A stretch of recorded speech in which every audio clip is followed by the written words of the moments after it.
حضرت مولانا جلال الدین رومی رحمت اللہ علیہ ظاہری تعلیم و تربیت کے تمام مراحل طے کر چکے تھے۔ آپ رحمت اللہ علیہ کی شہرت و محبوبیت میں بھی مسلسل اضافہ ہو رہا تھا۔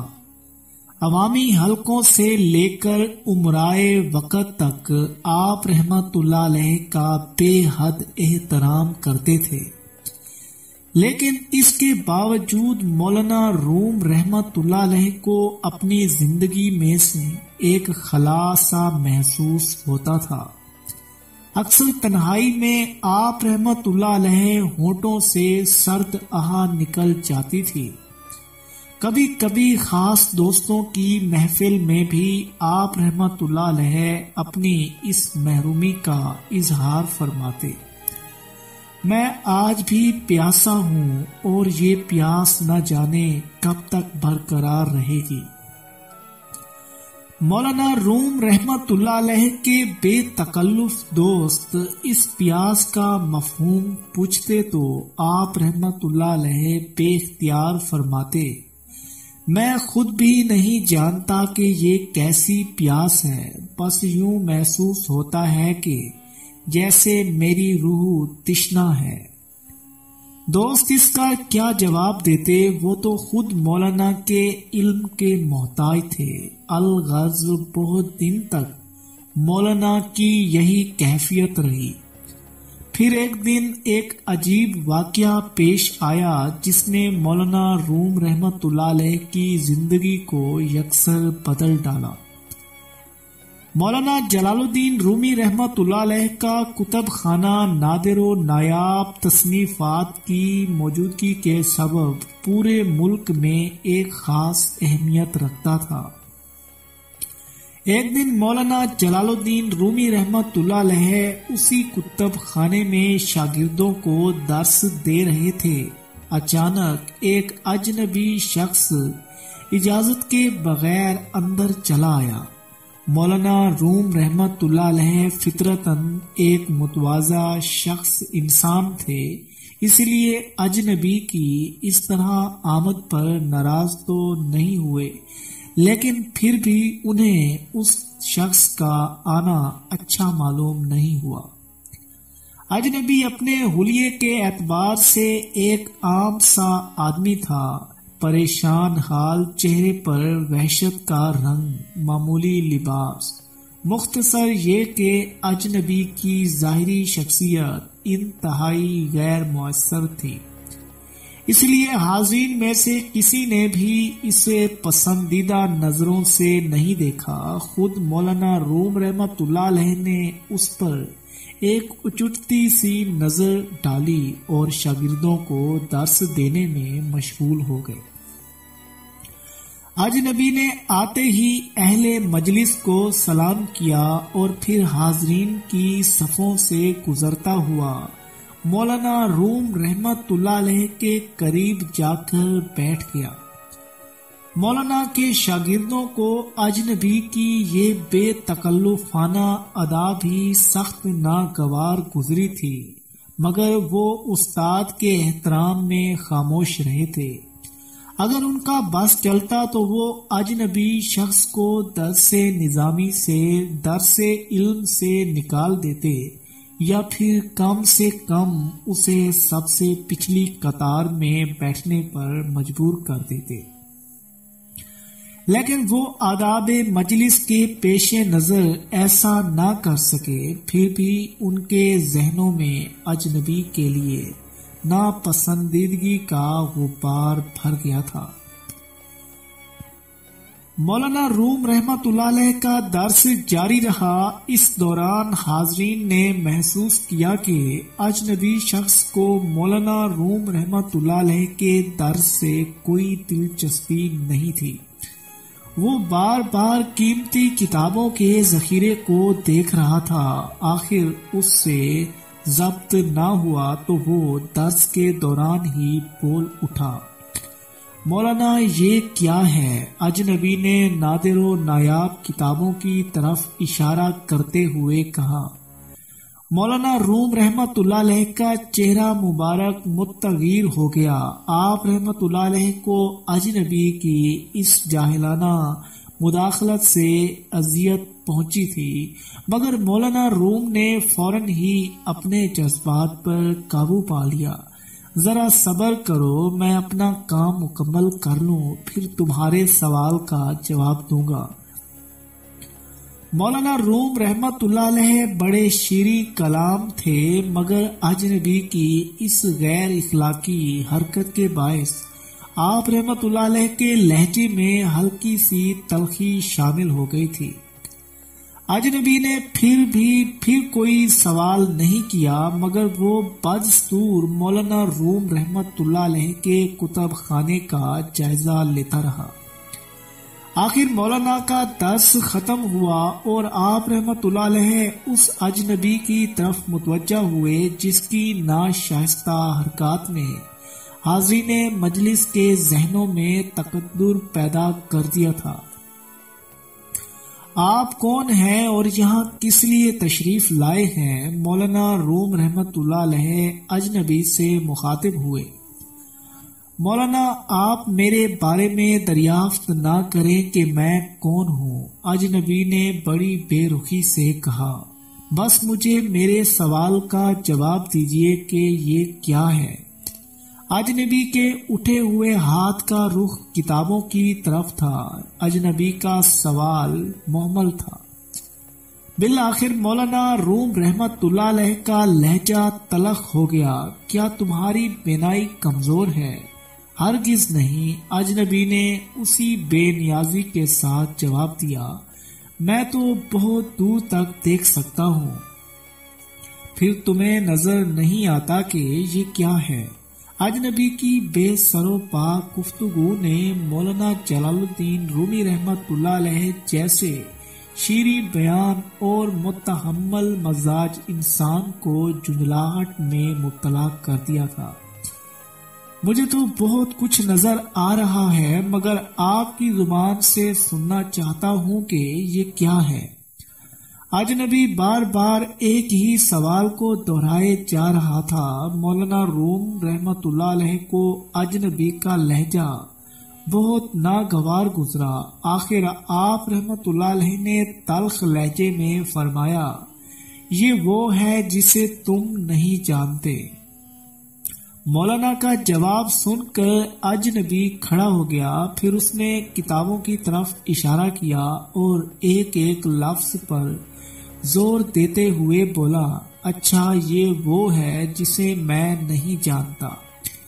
ابھی فضا میں اجنبی کے الفاظ کی گونج باقی تھی کہ یکا یک کتب خانے میں آگ بھڑک اٹھی اور مولانا روم رحمت اللہ علیہ کی نادر و نایاب کتابیں جلنے لگیں.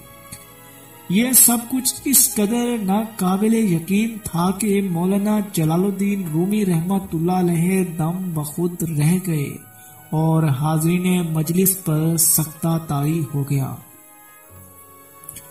اجنبی بے نیازانہ آگے بڑھا. مولانا جلال الدین رومی رحمت اللہ علیہ نے پکار کر کہا، اے شخص یہ کیا ہے؟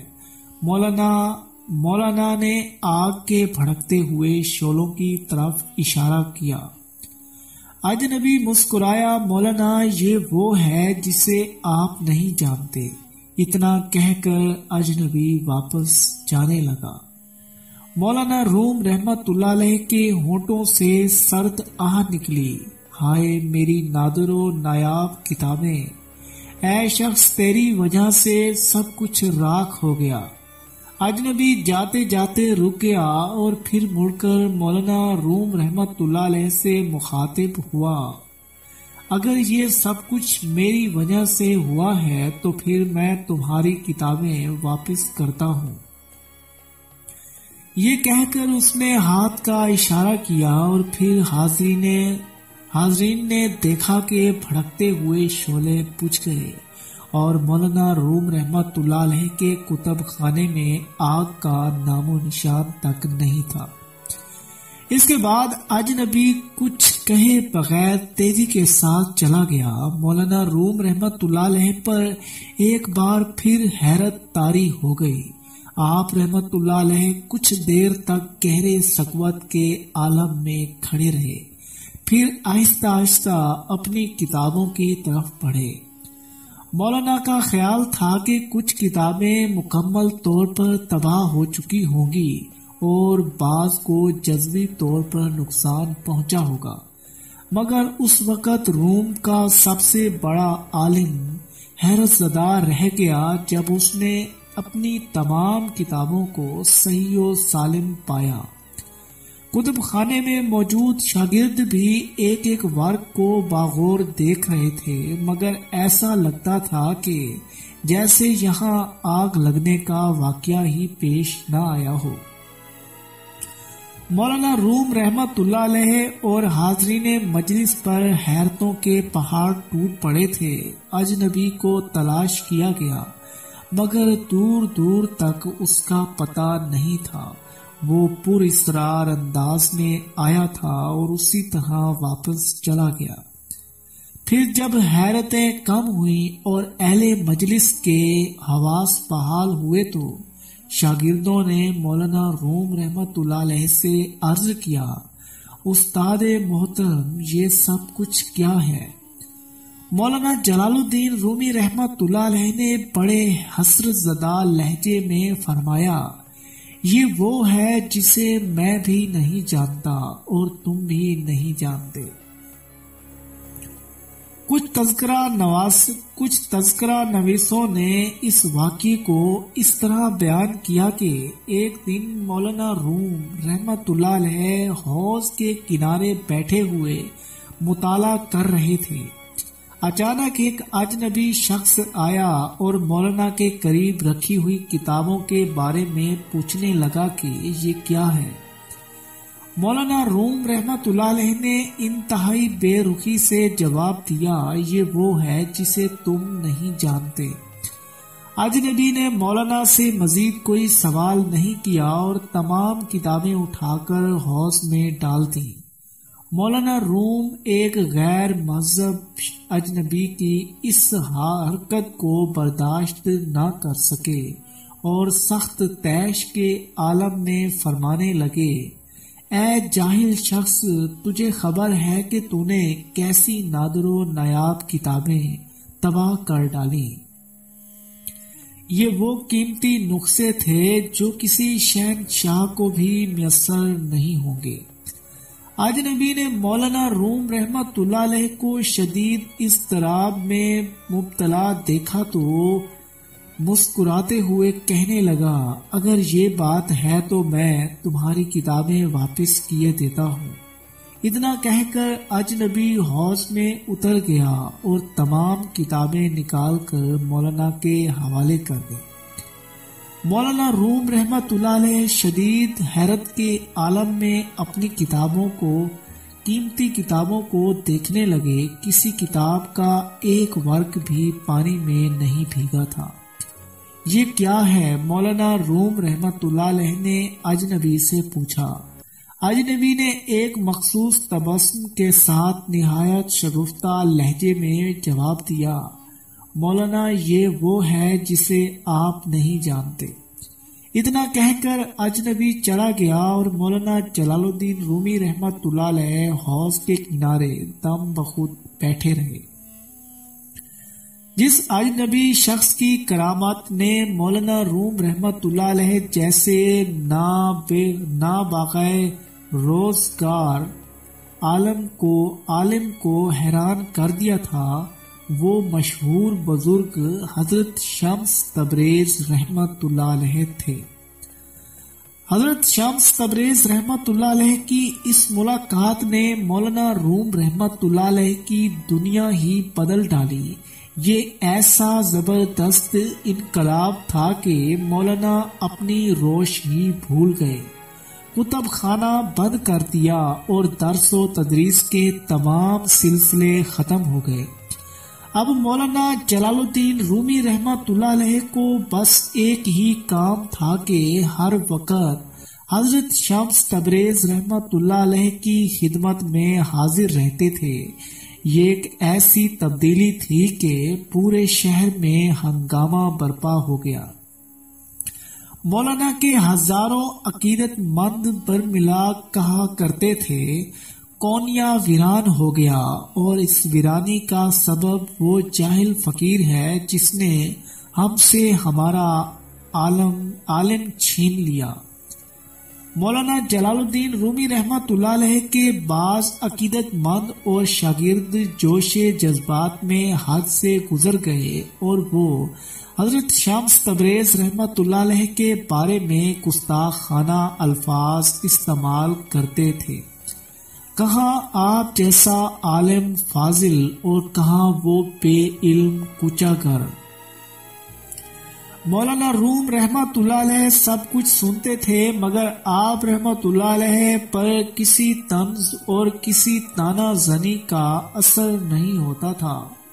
اگر کبھی کوئی عزیز یا دوست بہت زیادہ جرح کرتا تو بس اتنا کہہ کر خاموش ہو جاتے، تم کیا جانو کہ شمس تبریز رحمت اللہ علیہ کون ہے۔ اب ایک مخصوص کمرہ تھا، حضرت شمس تبریز رحمت اللہ علیہ تھے اور مولانا روم۔ باقی دنیا سے اب مولانا کا کوئی تعلق باقی نہیں رہا تھا۔ پھر وہ وقت بھی آیا جب مولانا روم رحمت اللہ علیہ کو گھر والوں کا بھی ہوش نہیں رہا، بیوی شوہر سے اور بچے باپ سے بدظن رہنے لگے۔ آخر مولانا روم کے اہل خانہ بھی حضرت شمس تبریز رحمت اللہ علیہ کو جادوگر کہہ کر پکارنے لگے، تبریز کے سحر نے ہمارے گھر برباد کر دیا، خدا اسے غارت کر دے۔ کونیا کا ایک فرد حضرت شمس تبریز رحمت اللہ علیہ کو برا بھلا کہہ رہا تھا مگر مولانا روم اسی مرد کلندر کی بارگاہ میں دست بستہ کھڑے تھے۔ حضرت شمس تبریز رحمت اللہ علیہ کا پورا نام محمد شمس الدین تھا۔ شہر تبریز کے حوالے سے شہرت دوام پائی۔ حضرت شمس تبریز رحمت اللہ علیہ 560 ہجری میں بامقام سبزوار یعنی عراق میں پیدا ہوئے۔ آپ رحمت اللہ علیہ کے والد گرامی کا نام سید صلاح الدین محمد نور بخش تھا۔ حضرت شمس تبریز رحمت اللہ علیہ کا سلسلہ نسب براہ راست حضرت امام جعفر صادق رحمت اللہ علیہ سے جا ملتا ہے۔ ہوش سنبھالتے ہی حضرت شمس تبریز رحمت اللہ علیہ کو تعلیم و تربیت کے لیے ان کے چچا عبد الہادی رحمت اللہ علیہ کے سپرد کر دیا گیا۔ چچا نے بھتیجے پر بہت محنت کی، یہاں تک کہ تفسیر، فقہ اور حدیث کے ساتھ دیگر علوم سے بھی آراستہ کر دیا۔ جب 579 ہجری میں سید صلاح الدین محمد نور بخش دعوت اسلام کے لیے بدخشاں کی طرف روانہ ہوئے تو حضرت شمس تبریز رحمت اللہ علیہ کو بھی اپنے ساتھ لے گئے۔ اس وقت ان کی عمر 19 سال تھی۔ بدخشاں میں ہزاروں لوگوں کو حق کی تعلیم دی، پھر تبت کوچک کی طرف گئے اور سینکڑوں انسانوں کو دین اسلام میں داخل کیا۔ پھر یہاں سے باپ اور بیٹے نے کشمیر کا رخ کیا۔ اس وقت یہاں کے لوگ سورج کی پرستش کرتے تھے۔ حضرت سید صلاح الدین رحمت اللہ علیہ اور حضرت شمس تبریز رحمت اللہ علیہ کی کوششوں سے ہزاروں بت پرست باشندوں نے اسلام قبول کیا۔ اس علاقے کی چنگڑ قوم نے انہیں بہت پریشان کیا مگر بعد میں یہ لوگ بھی جلد ہی مطیع و فرما بردار ہو گئے۔ 586 ہجری میں حضرت شمس تبریز رحمت اللہ علیہ والد محترم کے ہمراہ واپس اپنے وطن سبزوار تشریف لے گئے۔ یہاں حضرت شمس تبریز رحمت اللہ علیہ کی شادی ہو گئی۔ آپ رحمت اللہ علیہ کے 2 فرزند سید نصیر الدین محمد اور سید علاء الدین احمد پیدا ہوئے۔ سید علاء الدین احمد زندہ پیر کے لقب سے مشہور ہوئے۔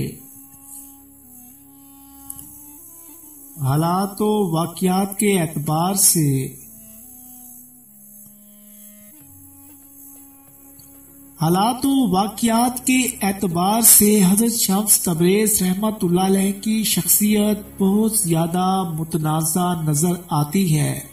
آپ رحمت اللہ علیہ نے خانہ بدوشی کی زندگی بسر کی اور تمام عمر ایک عجیب اذیت و کرب میں مبتلا رہے۔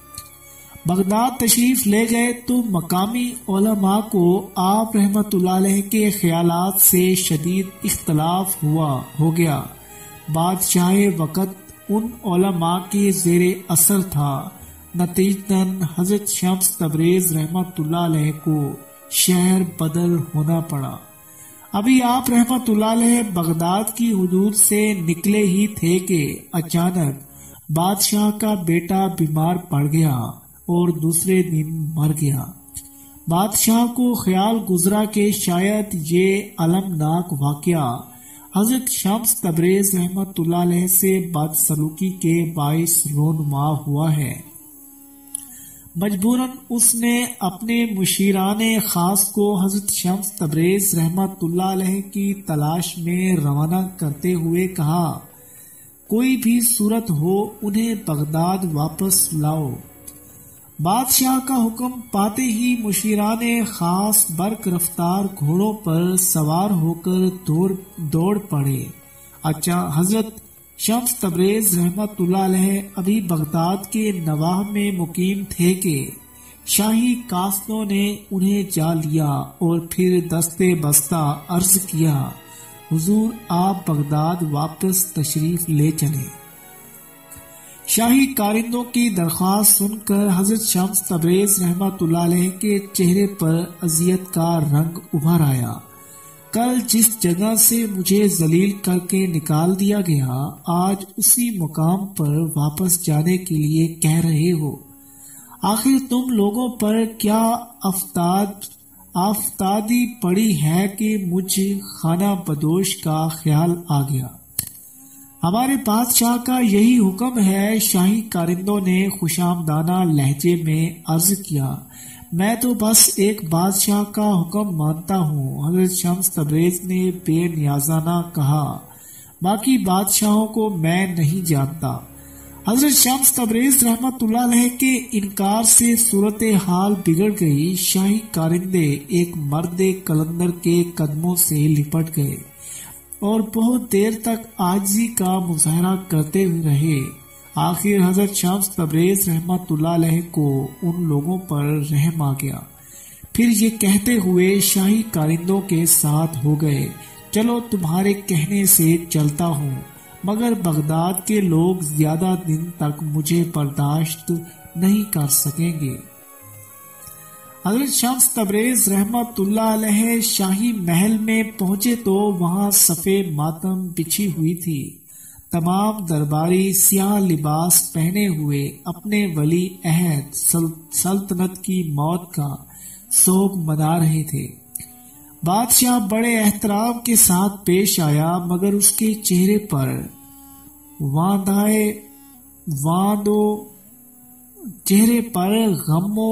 غم و ادو کا دھواں پھیلا ہوا تھا اور آنکھیں آنسوؤں سے لبریز تھیں۔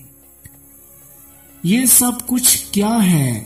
حضرت شمس تبریز رحمت اللہ علیہ نے بادشاہ سے دریافت کیا، پورا شہر ماتم کدا کیوں بنا ہوا ہے؟